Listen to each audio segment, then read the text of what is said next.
So now we turn to Skip and Elisa, who are jointly going to be our incoming and outgoing presidents, are jointly going to be talking to you about the transition movement, what it's about, what drives it, and so on. So I'm going to, and Maureen, I think if you can cue us up with the presentation, I will turn it over to you all. Thanks. We're pleased to share with you about what this movement is all about this morning and how it relates to TTM. Transition is a full circle. Every being has its own life cycle. Every being is integral to the whole ecosystem. Every one of us is integral to our community. Everyone has gifts. No one is dispensable. There is no waste. We move in a circle of action and reflection. So I'd like to talk a little bit about why Transition Town Media. The last 2 years have really tested our culture in ways we've never seen before. Many of us are wondering, what can we do to turn this earth ship around? We're often told that we need to close our borders, batten the hatches, hoard our money, hoard the toilet paper, find others that we can blame for our hardships. But many of us know that this is promoting a scarcity mentality, which has driven us to poor decisions in the past and just make things worse. But there's good news. Transition Town Media is our response to this existential angst. It represents a plan B when our normal operating assumptions, or plan A, fails.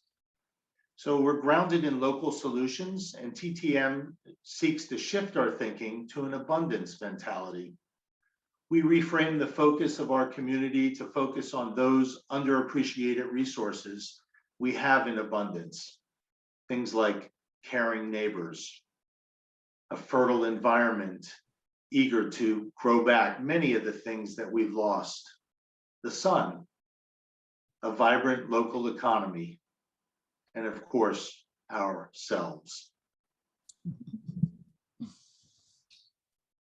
This here is one thumbnail sketch of how we can think of what our movement includes. Our ethos, what we value, and how we treat one another in our world. For example, fun, friendship, small is better. Localize, this is a cheerful experiment. Equity, learning to recognize power structures. Being in solidarity with the marginalized, while also shifting the power structures themselves. Economy, the cycle of giving and receiving, especially the personal rather than impersonal, the handmade rather than the mass-produced, and offering in the context of relationship rather than anonymously. Environment. Well, it might be nice to be outside together, although it is a very chilly day. But we best know and love our environment by spending time in it. And energy. We move gracefully from thoughtless burning to intentional turning, like windmills, or returning, like the energy of the sun back to the earth.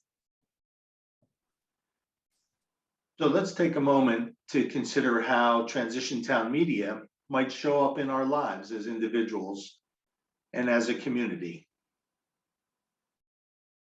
All new growth begins with the seed within, finding that purpose that aligns with who you are, developing personal resilience, discovering moments of tranquility, and lighting up hope.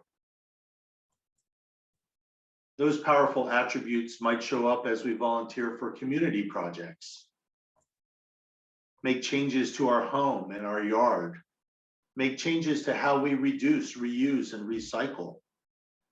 And perhaps we can create new stories that inspire others in our community.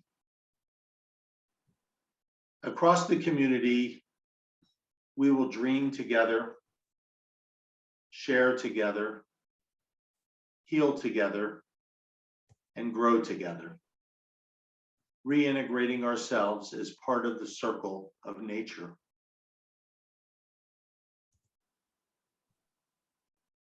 And we will continue to co-create new spaces for gathering, sharing, creating, healing, and interacting. And here are some of the examples where the Transition Town media community shows up. And indeed, these are some of the things we'll explore later this morning and this afternoon. So a lot of the work that we're doing is really following the indigenous wisdom of the peoples who have been here before us. I'm currently, in many ways, we are relearning how to walk the path of indigenous people who preceded us. And I'm currently delivering this message from land that was occupied by the Lenni Lenape people for thousands of years. In a recent webinar with Transition US, the National Transition Organization, a Native American elder was present, and she was asked about the idea of cultural appropriation. And she shared something like, "We're not looking for you to wear our headdress. Instead, take the wisdom from here and appropriate that, our thoughts and our heart." Those are the things that they want to carry forward. And in fact, there is a movement among many Native peoples to teach those of us in the West about better ways of living in harmony with nature and with each other. They see it as essential to saving our planet. Much of our work together is about getting closer to our true nature and closer to our source. We recognize the power of local community, of local businesses, local food, local water, local energy. It's time for us to dispel the myth, perhaps even the curse of the self-made man or woman. So we invent the next generation of humanity grounded in these ideas of collective wisdom, shared intent, sacred reciprocity. And so it is with the proverb, if you want to go fast, go alone. If you want to go far, go together. All through the transition movement, we have a shift that brings us into solidarity with the most marginalized, oppressed, and frontline communities. So how can we be in solidarity with Indigenous, marginalized, and frontline communities? Here there is Chief Coker of the Lenape in Delaware, and there are other Lenape tribes in New Jersey and peoples who were and are in Pennsylvania, many who have gone west or to Canada, some who remain. We act in solidarity with our friends in Chester, opposing incineration and moving towards zero waste and building bonds of friendship and neighborliness. We recognize and affirm those among us who are LGBTQ, people with disabilities and the temporarily able-bodied, people of all ages, of all body shapes and sizes, all religions, spiritualities, and belief systems, and all beings among us. But this is easier said than done. This is an ever-growing cultivation of intention and action. Being in solidarity is a practice based in relationship, based in the relationships that each of us has and builds with others. Here are a couple of quotes from the beautiful book, Braiding Sweetgrass by Robin Wall Kimmerer. Knowing that you love the earth changes you, activates you to defend and protect and celebrate. But when you feel that the earth loves you in return, that feeling transforms the relationship from a one-way street into a sacred bond. And even a wounded world is feeding us. Even a wounded world holds us, giving us moments of wonder and joy. I choose joy over despair, not because I have my head in the sand, but because joy is what the earth gives me daily, and I must return the gift. So trauma involves everyone. Why don't we take a moment to honor, a moment of quietness to honor how this touches all of us in various ways. I invite you to take a moment and a few breaths.